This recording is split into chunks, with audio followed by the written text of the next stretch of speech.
قرآن مجید میں ایک سورہ ایسی ہے جو شروع ہی ایک حیران کن ریکارڈ سے ہوتی ہے، ایک ایسا ریکارڈ جو کہیں اور نہیں ملتا۔ آج ہم اسی سورۃ شمس کے اندر چھپے ایک گہرے راز کو سمجھنے کی کوشش کریں گے۔ 11 ایک کے بعد ایک 11 قسمیں۔ سوچئے ذرا، پورے قرآن میں کہیں بھی کسی بھی جگہ اتنی لمبی مسلسل قسموں کی سیریز نہیں ہے۔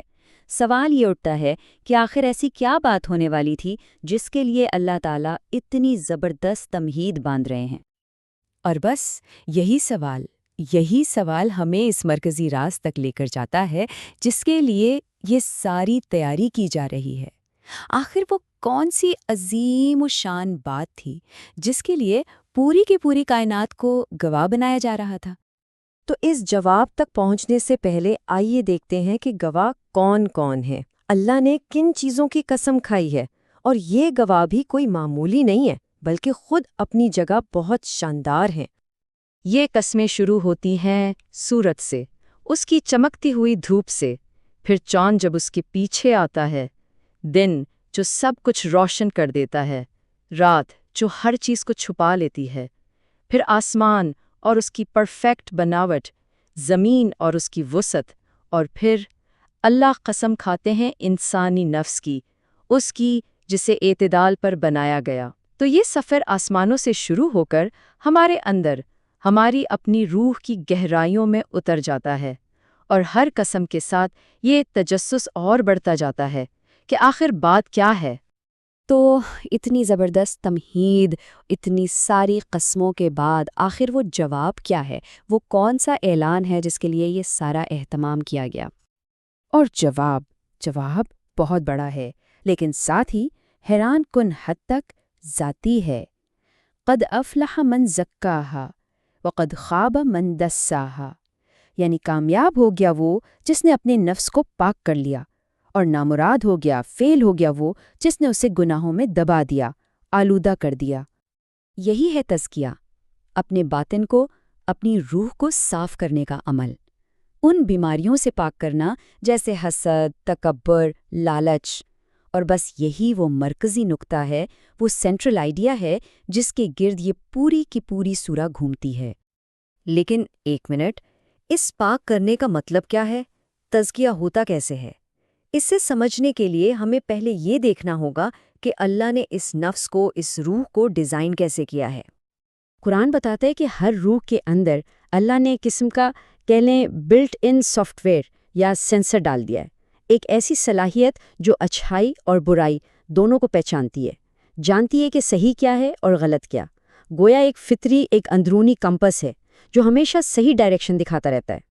اور اسی نفس کو دو چیزوں کی سمجھ دی گئی ہے، ایک ہے فجور یعنی حد سے گزر جانا، برائی کی طرف جانا، اور دوسرا ہے تقویٰ یعنی بچنا، خود کو روکے رکھنا۔ یہ دو مخالف قوتیں ہیں جو ہر وقت ہر انسان کے اندر ایک کشمکش میں رہتی ہیں، ایک ایسی جنگ جو ہر لمحہ جاری ہے۔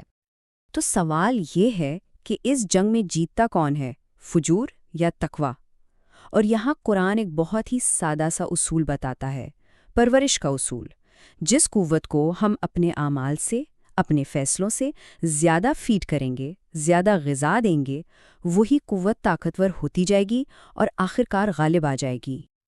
اچھا، اب اس سورہ کے معنی کی ایک اور سطح ہے، ایک اور لیئر۔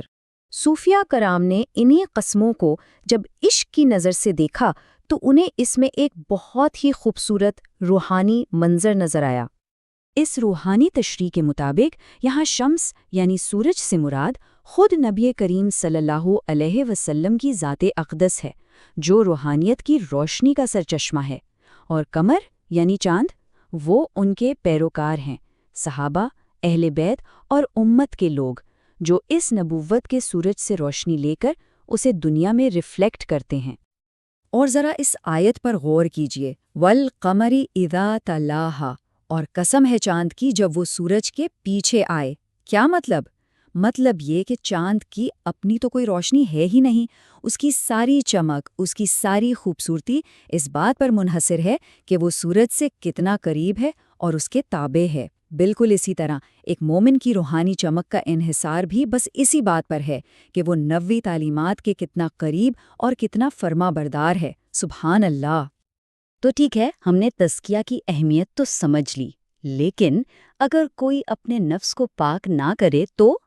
اگر کوئی فجور کو ہی پالتا رہے تو اس کا انجام کیا ہوتا ہے؟ اس کے لیے یہ سورہ ہمیں تاریخ کا ایک آئینہ دکھاتی ہے، ایک عبرت ناک کہانی، قوم سمود کی داستان۔ ان لوگوں کے پاس اللہ کی طرف سے ایک کھلی نشانی آئی، ایک معجزاتی اونٹنی، لیکن انہوں نے کیا کیا؟ اپنے اندر کے تکبر، حسد اور سرکشی کو پاک کرنے کے بجائے انہوں نے اس نشانی کو ہی قتل کر دیا۔ ان کے سب سے بدبخت شخص نے اس کی کونچیاں کاٹ دیں اور پوری قوم نے اس گناہ پر جشن منایا۔ تو یہ ان کے باطن کی خرابی تھی، ان کے اندر کی گندگی تھی، جس نے آخر ان کے مقدر پر مہر لگا دی۔ یاد ہے آیت کا دوسرا حصہ؟ وَقَدْ خَابَ مَن دَسَّاهَا، ناکام ہو گیا وہ جس نے اسے دبا دیا، دفن کر دیا۔ تو قوم ثمود نے دساہا کا راستہ چنا۔ انہوں نے اپنی روح کو، اپنے ضمیر کو گناہوں کی تہ در تہ میں دفن کر دیا۔ نتیجہ یہ نکلا کہ اللہ نے انہیں، ان کی پوری قوم کو دمدمہ کے ذریعے زمین کے ساتھ برابر کر دیا۔ جیسا عمل ویسا انجام۔ تو اس پورے گفتگو کا خلاصہ کیا ہے؟ اس سورہ کا نچوڑ کیا ہے؟ یہی کہ قرآن میں سب سے زیادہ قسمیں جس چیز کے لیے کھائیں گئیں وہ کوئی باہر کی چیز نہیں، بلکہ ہمارے اندر چلنے والی جنگ ہے۔ اصل کامیابی اور ناکامی کا میدان آسمان اور زمین نہیں، بلکہ ہماری اپنی روح ہے، ہمارا اپنا نفس ہے۔ اور آخر میں یہ سورہ ہم سب کے سامنے ایک آئینہ رکھ دیتی ہے اور ایک سیدھا سا لیکن بہت گہرا سوال پوچھتی ہے۔ کامیابی ایک اندرونی عمل کا نام ہے۔ تو پھر سوال یہ ہے کہ آج اس وقت ہم اپنے نفس کے کس حصے کی تعمیر کر رہے ہیں؟ اپنے تقویٰ کو پروان چڑھا رہے ہیں یا فجور کو؟